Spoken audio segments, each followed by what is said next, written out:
I'd like to thank everybody for attending the media conference this morning. We have an amazing fight card this Saturday, stacked from top to bottom, something we're very proud of. Before I go into the details of the fighters, I'd like to thank the sponsors, Monster Energy Drink, Burger King, Boost Mobile, AutoZone, Miller Lite, and 50 Cent Champagne. Thank you for putting up the prize money for the tournament. As you guys know, the welterweight tournament is continuing this Saturday with Lima and MVP, where the winner eventually will fight for $1 million prize money. So thank you. When I think about this event, it's become like a yearly event that we bring back every year. And every year I think that we just made it better and better and better. And when I look at the fight card here, I mean, the main event has so much heat on it. The welterweight tournament, $1 million prize moving forward on the line. We have an OG in the sense of Pat Curran fighting, AJ McKee, the up-and-coming star. And then we have TJ fighting against Jack Swagger. So it's going to be a great fight. We have a tremendous undercard full of local fighters, local talent. Again, we always come to town trying to find the next star. And when I think about the past history of us going into town and looking for the new talent, I mean, we've been very successful in finding the next group of fighters, the next young up-and-coming athletes. And we'll be looking, and our matchmaker will be here. Rich will be in town. He'll be looking for the next group. As we talked about the Grand Prix tournament, the 170-pound weight class in the welterweight division. It started off great. The winner of this tournament fight will continue on fight the Madison Square Garden June 14th fight between Rory McDonald fighting Neiman Gracie. So we're looking forward to that. And the debut. Earlier this year, we saw the debut of Jake Hager, also known as Swagger, Jack Swagger, who made his incredible transformation from pro wrestling into mixed martial arts. And that's not an easy task, so I got to give my hats off to him because for the transformation from a professional wrestler and, going into where somebody's really trying to punch you, somebody's trying to take you down, somebody's trying to submit you. It's a very complex fighting system, mixed martial arts. So I give my hats off to him for making the jump. And we look forward to the fight on Saturday against TJ. MVP versus Daly, like I said, the tournament continues. But MVP coming off the big win with Daly. And when I think about the kid and his talent, it's unbelievable the things that he can do in the cage. And I love the fact that he comes from a karate background, and he's been able to show his techniques into the cage. And same thing with Lima. Lima, had an amazing career, former champ, but held the title for a bit, fought Rory, and he wants to, earn his belt back, and he also wants to fight for the $1 million prize money. So that leads us to the main event, Michael Chandler versus Patricio Pitbull.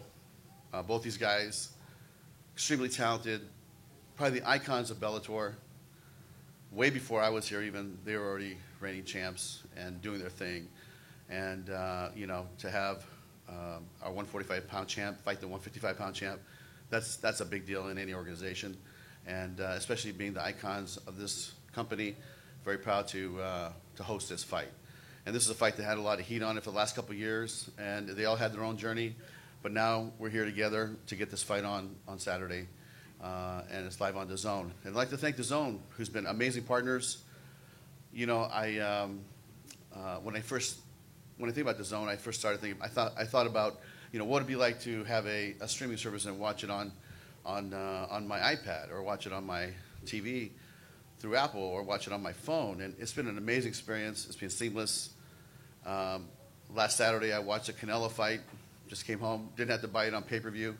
Just put it on, and it was there. So thankful to DAZN and all our partners there. And we'll put on an amazing fight for you guys. And if you guys don't have the app, download it. It's an amazing service. It's a great value. It's the best value in combat sports. So with that, I'll turn it over to the media for some questions. If you have questions, please raise your hand and we'll bring you a mic here. Scott, back here in the back. I asked both fighters about this yesterday, but I'm wondering what your opinion is. Is the main event the biggest fight you guys have ever put on? And I know we ask you that about every 3, 4, 5 months at this point, but do you feel like it might be the biggest you guys have ever done? You know what I appreciate about this fight is that when you have two champions in weight classes that are close in proximity like this, and they're both been so dominant and been just killers in their weight division, and they're willing to get it on and put it all on the line, and there's some heat on this fight. These guys don't like each other. I'm sure you guys see the digital pieces. It's been fun to watch. And it's been a little bit stressful because we want to make sure that nothing happened. In between the time from the time that we started doing these promotions and getting all these guys in the same room to now, it's been a task. So I think that I'm ready for Saturday to happen, and I think that this could be one of the greatest battles you guys will see in the history of Bellator. And then just to follow up on that, do you feel like each of these guys with a win could sort of stake a claim as the best fighter in Bellator history? Absolutely. I mean, if you think about the longevity and the history of both these athletes, it's quite remarkable. So I wish them both luck. They're both friends, and I wish them to have a great fight and let the better man win. And for Scott, this is a fight. There's been a lot of history here. They've been sort of going back and forth for years. Is Chandler versus Pitbull a fight you've been looking at doing even right when you came on board Bellator a few years ago?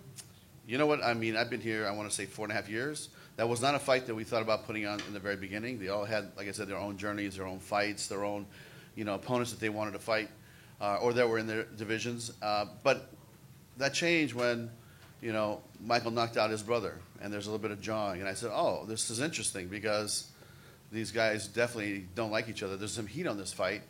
But, we continued down the journey of having them fight in their respective weight classes, and I think that the time is right, and that's why this fight is happening on Saturday. Question for Michael and Pitbull. I'll start with Michael. Just to follow up on Matt's question, a win on Saturday, does that make you the Bellator GOAT? I'm not really thinking about that, honestly. All I can think about is being the GOAT that night, and that's all I can think about, to be honest with you. I want to go out there. I want to have a phenomenal performance.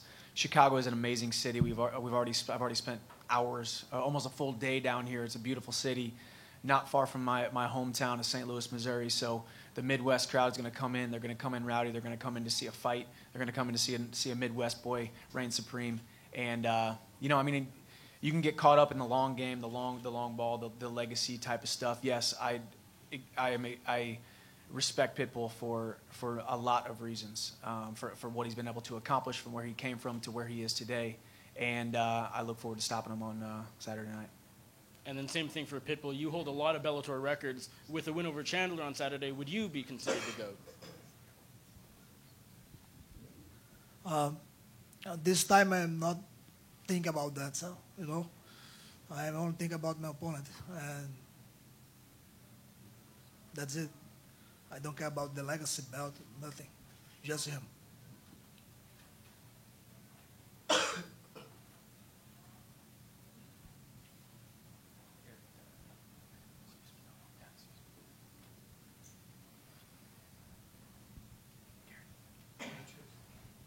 Well, it's pretty tense in here at the moment, gentlemen. Can we just kind of explain from Michael and from Patricio just why there's been so much bad blood between you leading into this? Maybe you first, Patricio. What is it about Michael that you don't like? Because in some ways you said it's not the belt, it's him. He's the belt for you in this fight. After he knocked my brother out, he talked shit about my family. And now he's going to pay for that. That's it.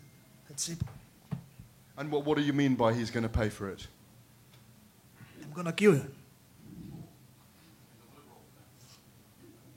How do you respond to that, Michael, that there's a man that wants to kill you on Saturday night in Chicago? Yeah. Who cares, man?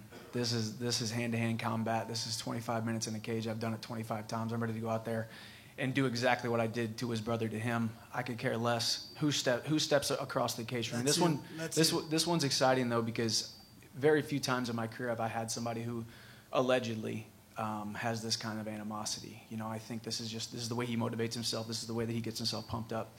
I'm here to compete. I'm here to collect a paycheck, and I'm here to provide for my family. He's just another guy with 2 arms and 2 legs. He's very good everywhere. I'm just better. So he says you're pretending to be like this, Patricio, that you don't mean these things.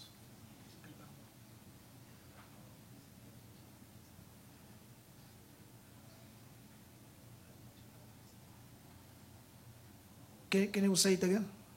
He says that you don't really mean these things, that you don't really want to do this, that it's just, you're just saying it. I think that. He says... Okay, we will see. Over on the end there, of course, AJ McKee, you're fighting Pat Curran. You feel as well that you can devastate and lay waste to everyone here, including Pitbull, including Pat Curran.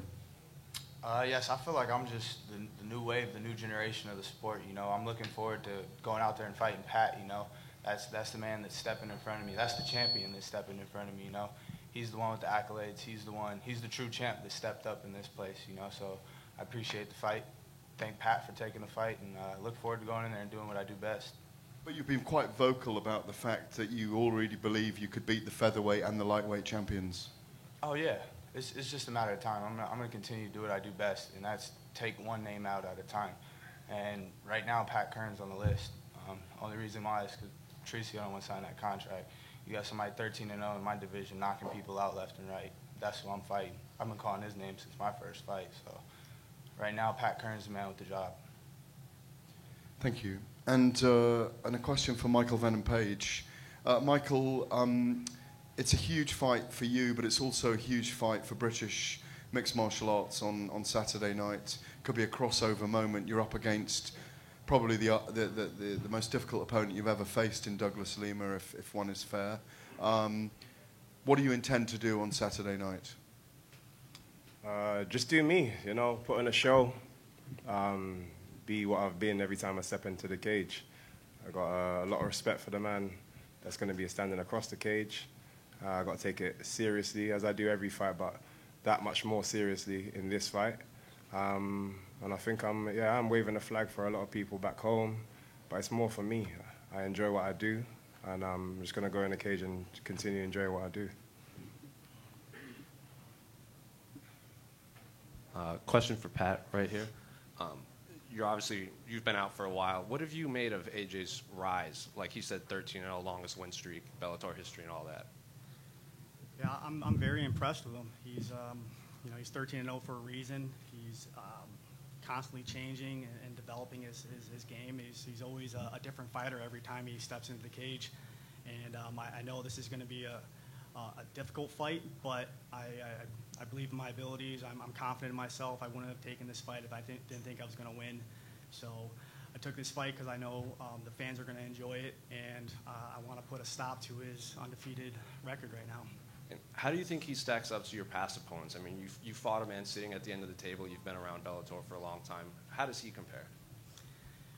He's right up there with my past opponents, and my last fight was against Jonathan Teixeira, and he ended up knocking him out, I believe in the first or second round.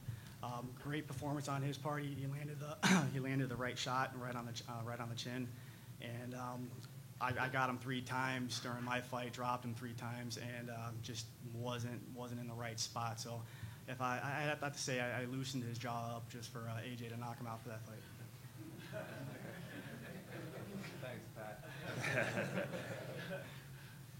For Mr. Lima, you're old school Bellator. You've gone through the original tournaments. You've won the title, lost the title, won it back by knockout. You've put a lot of blood and sweat and tears into that cage. So you've earned your place. Venom Page hasn't come up the same way. Do you feel like going through those tournaments has really helped you? Like that's going to be a deciding factor for you, that you've won the title and you've owned that cage more than once. Do you feel like that's going to be a difference maker for you? Yes and no. Like I said, we've been here for a long time. A lot of high-profile fights already, and this is just another one. Going against an undefeated guy. karate background, you know, a different style than pretty much everybody I fought before. But it's just another big fight for me. You know, the goal is to get that belt again, you know, but it's another tough fight ahead that I'm looking forward to it, you know, ready. You know, I haven't fought in 8 months. I'm excited, you know, it's fight week. You know, I'm just ready to make this weight and have some fun Saturday night. I can't wait, man. I feel good, ready to go, ready to get this fight over with and get my title back. And for yourself and for MVP, obviously you're concerned with your own fights now, but do either of you, thinking whoever wins, do you think you'll face Rory McDonald? You think he'll get past Gracie? Or do you expect to fight Gracie? I mean, for me, I would like it to be Rory. You know, revenge. You know, it was a close first fight. But man, he's got a really tough fight ahead of him. You know, Neiman's he's young, he's strong, you know, he's good.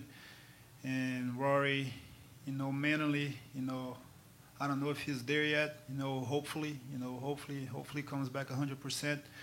And Rory should win it though. You know what I mean? I think he fights really good. His last fight was really good. You know, he looked solid. You know, of course, can't look past an opponent. You know, but Rory will be the ideal final for sure. And for Mr. Page, you're undefeated. Gracie's undefeated, so he's got back-to-back potential undefeated opponents. How do you think that plays out? You think you'll see Rory? Yeah, obviously, on paper, Rory is the more experienced one, the one that's been around for a long time, the more established fighter in terms of his mixed martial arts all-round game. I think he should, you know, come through. Obviously, we've seen maybe mentally he might not be there, but I still think his ability will carry him through. But I think everybody's been picked to be in this tournament for a reason because they're tough enough to be here. So you know, you can't overlook anybody. So anything can happen, and that's the incredible thing about the mixed martial arts. It's very difficult to predict exactly who's going to go through because, you know, there's so many different ways to win. There's also so many different ways to lose. So yeah, you know, the best man will win on the day. And last question for Mr. Hager. What's been the most difficult transition between your training I know you have a martial arts and wrestling background, but I mean, as far as moving from wrestling to legitimate fighting? I think the whole scope of it, there's so many things that you have to master and be good at, and it's not just going to come overnight. It's going to take years and years. Very honored to be on this card because every single one of these guys up here have devoted their lives to mixed martial arts and getting better every time. And so for me, I think it's consistency and staying consistent with your training, with your mental focus, and not taking your foot off the gas because once you do that, you could lose. Question for Pitbull. You've trained with Henry Cejudo's head coach, Eric Albarracin. He's right behind you for this fight. Talk about the experience and the fact that both you and Henry Cejudo are going up in weight. Is that a common bond between you both in attempting to win another title?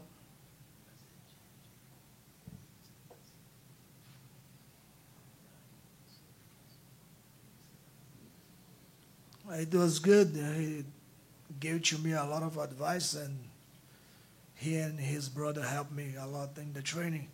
So now he's gonna fight for the second belt too, and it was good to be there with him. The same energy. It was good. Good luck. And for Pat, you're the former featherweight champion. Originally won not far from Chicago in Hammond, Indiana. So talk about how important is it for you to come out in this fight and remind everyone who you are. Yeah, I mean, every fight at this stage is, you know, very important, especially being in my hometown of Chicago. You know, I have a little bit extra motivation behind me, knowing that I have my family, my friends out here supporting me, and you know, obviously you don't want to let them down, and you want to make everybody proud. So, yeah, I'm very excited to be back in Chicago, fighting in front of you guys, my hometown, and you know, I just want to put on an exciting show for everybody. Good luck. First question for AJ. AJ, you're 24? Am I on point with that? Yes, sir. 24 years old, youngest guy on stage. So I have to ask, when did you first know about Pat Curran? Do you remember the first fight you ever saw of Pat's and how old you were? I've been watching Pat for years, man. Honestly, I've been watching a lot of these guys up here for years. So it's just an honor just to be up here and be able to compete with these guys at this level and set the bar. That's what I'm always trying to do. I'm always trying to outdo everyone. So just stay prayed up and continue to do my best and put in the work. Everyone goes through trials and tribulations, but at the end of the day, it's how you come out of things. You had another young gun in your training camp, body shop, Aaron Pico. I recently read an article that Aaron Pico was leaving to go to Jackson Wink. Can you tell me, have you trained with him at all in this training camp of yours? No, I have not.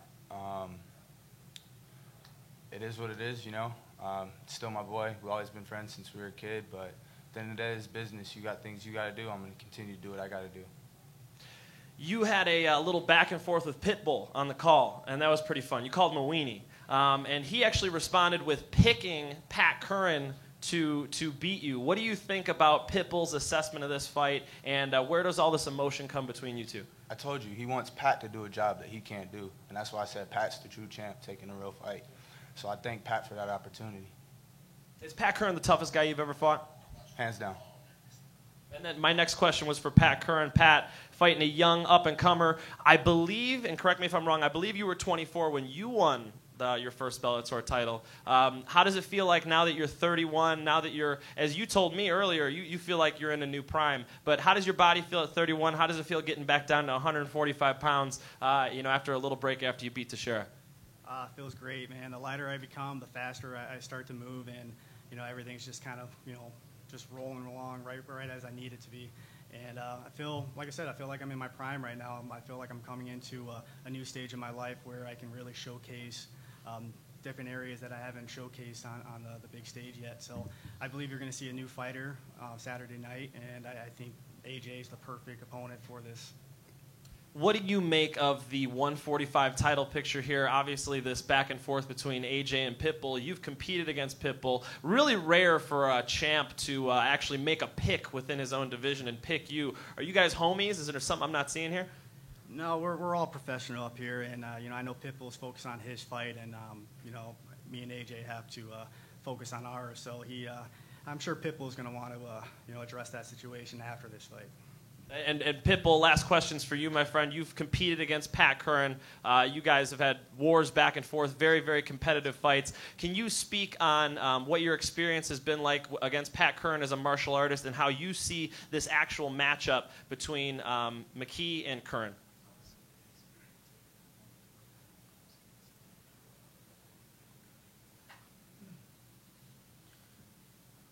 Curran was one of the best guys that I fought, and I believe he gonna kill this motherfucker. You fought nobody, man. You fought nobody. Now you're gonna fight a really good guy.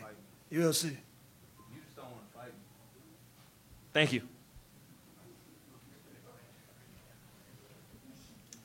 My question is for AJ. AJ, if you are able to get past Pat Curran, a former champion as well, you had a fight scheduled with Emmanuel Sanchez. Of course, you guys had a little back and forth on Twitter and have that beef. Would you like to fight Emmanuel Sanchez? I want my belt. I sign contracts and I show up to fight. If you pull out, that's not on me. That's on you. I fought with broken hands before. I signed that contract. I show up to fight. That's my job. So regardless what it is, hey, show up. Okay, bring it over here.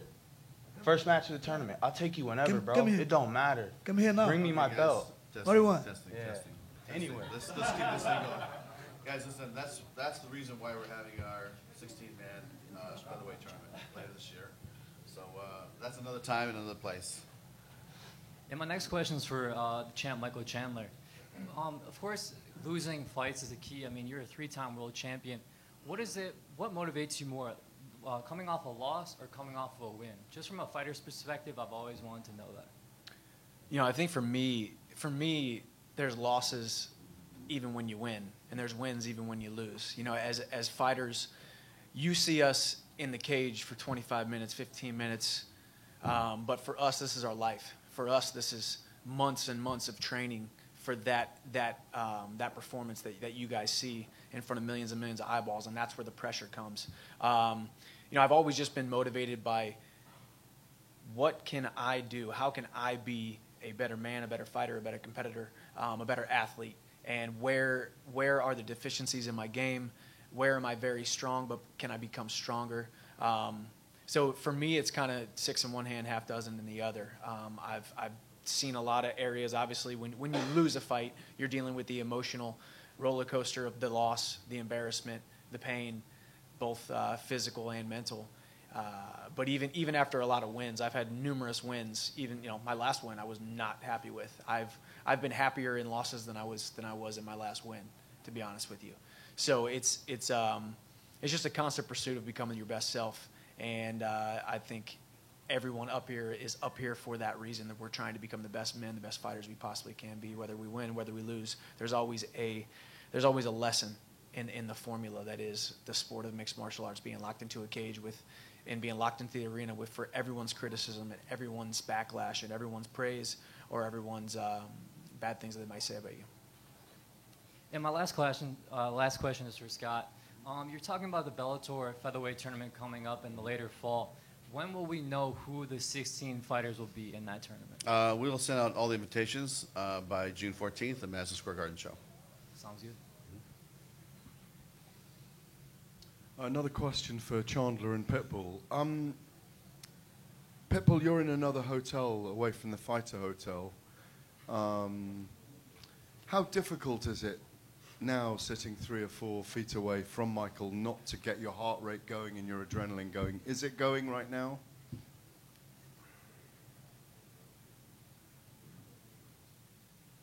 I'm feeling comfortable. That's good to I hear. was preparing for that.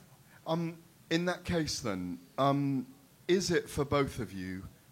Fight sports is a business. You are professional athletes. Is this deeper than business? Does this have more meaning than just business? How deeply personal is this for both of you? If I can ask you first, Pitbull.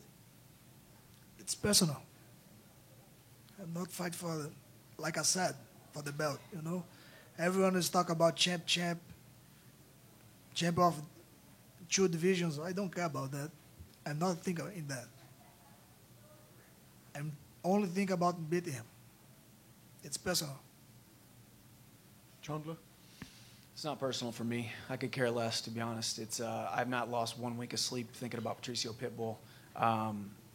Secondly, this is just a job. For me, this is a competition. For me, this is about me going out there and doing what I do, and I've done it a lot of times, and I've done it very well, and I've done it to entertain the fans and to provide for my family.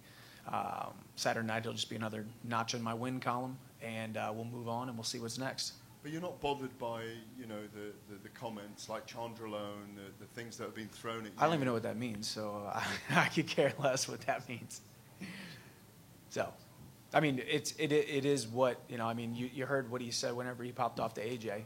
He only knows a couple words to be able to say in English, and he throws them out there. So, it's fight hype. It's his motivations are different than my motivations, and that's fine. I respect that. I respect where he has come from and where he is today. I just prefer Patricky's approach. He's a lot more quiet. He's a lot more respectful. He's the older, bigger, more wise, more respectful brother. And so Saturday night, I'm going to put little brother in his place. How do you respond to that, Pitbull, that you're going to be put in your place? And thank you for being a respectful man, Patricky. Don't worry. After the fight, I will be nice with you. What? After I beat you, I will be nice with you. Okay, good. Okay? Got it. So, do you want to speak in Portuguese with me? See. Fala alguma coisa? You know nothing.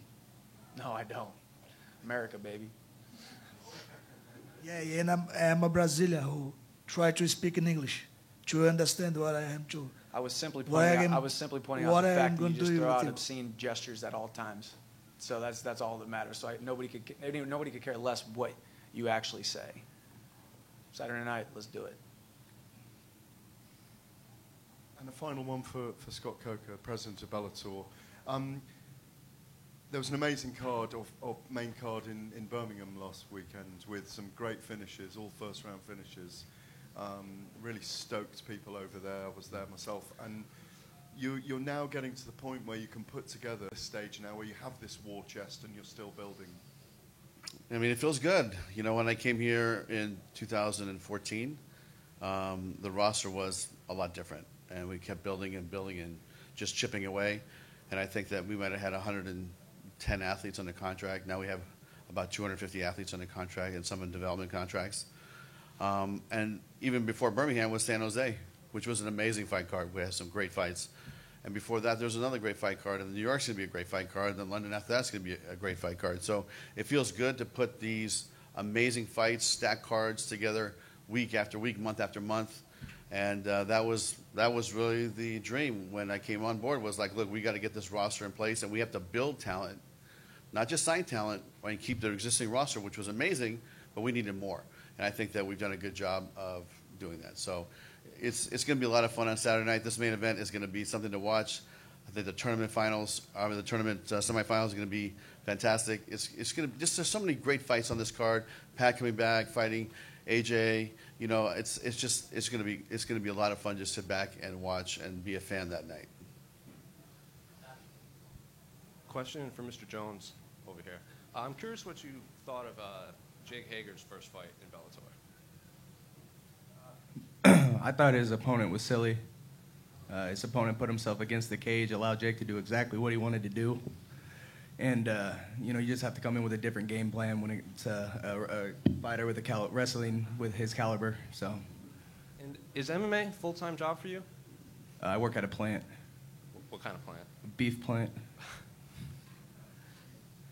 And for Jake over here, what do you make of your opponent? Have you watched any tape on him? Do you know anything about him? Yeah, of course. Right now, where I'm at in my MMA career, it's easy for me to focus more on my skill set and me improving, and then 5% on the opponent, and then structuring your game plan around that. What I like to do is go out there and wrestle. That's no secret, and I think we're going to see that Saturday night, whether you put your back on the cage or not. And how is this fight week compared to your debut fight week? I'm sorry? How is this fight week compared to your first full fight week at Bellator? One of the best pieces of advice as I got as a rookie up here is to enjoy this, because look at this. This is cool. We're at Mike Ditka's downtown Chicago, got the press on us. This is really cool. So I really try to enjoy the fight week. I definitely enjoyed the first one. It's a lot of fun, and it feels very natural to be up here and as a natural transition. This week feels like it's going by a lot faster than the last one, and I'm sure the next one will go by even faster. So becoming very comfortable. TJ, this is your first time sort of on this big stage of sorts in MMA. What is it like being up here with some of the best fighters in the world? It's probably one of the most humbling experiences of my life. You got nothing but world-class champions up here, and then you got Jake. So it's very cool to be up here with these guys. I think most would say you have a lot more to gain in this fight than lose. Do you sort of agree with that sentiment, and how do you approach that? You know, I'd agree with that. You know, if I win, all of a sudden people know my name. If I lose, then I just go back to working at the beef plant. So. What is it like balancing working at the beef plant with fighting? I'm up every morning at 4 a.m. I go to bed every night around 11, 12 o'clock. You got to train, you got to do it. I got 6 kids at home, and they come first before everything. And being able to give them this opportunity to make a little extra money so we can have a fun summer is something very motivating for me. And then question for Scott. Scott, you, of course, have a great working relationship with Rizin. Of course, Kyoji Horiguchi, their champ, is coming over to New York next month to fight your bantamweight champion, Darren Caldwell. Do you plan on sending over more Bellator champs to Japan for fights there, and will more Rizin fighters come over stateside to fight for Bellator? That's a timing issue, honestly. It's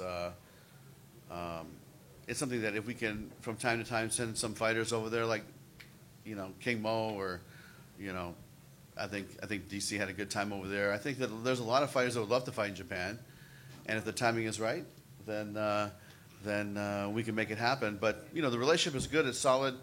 We're due to meet, I think, in the next 2 weeks with Sakakibara, and we're going to plan out something fun for the future between the two leagues. So stay tuned for that.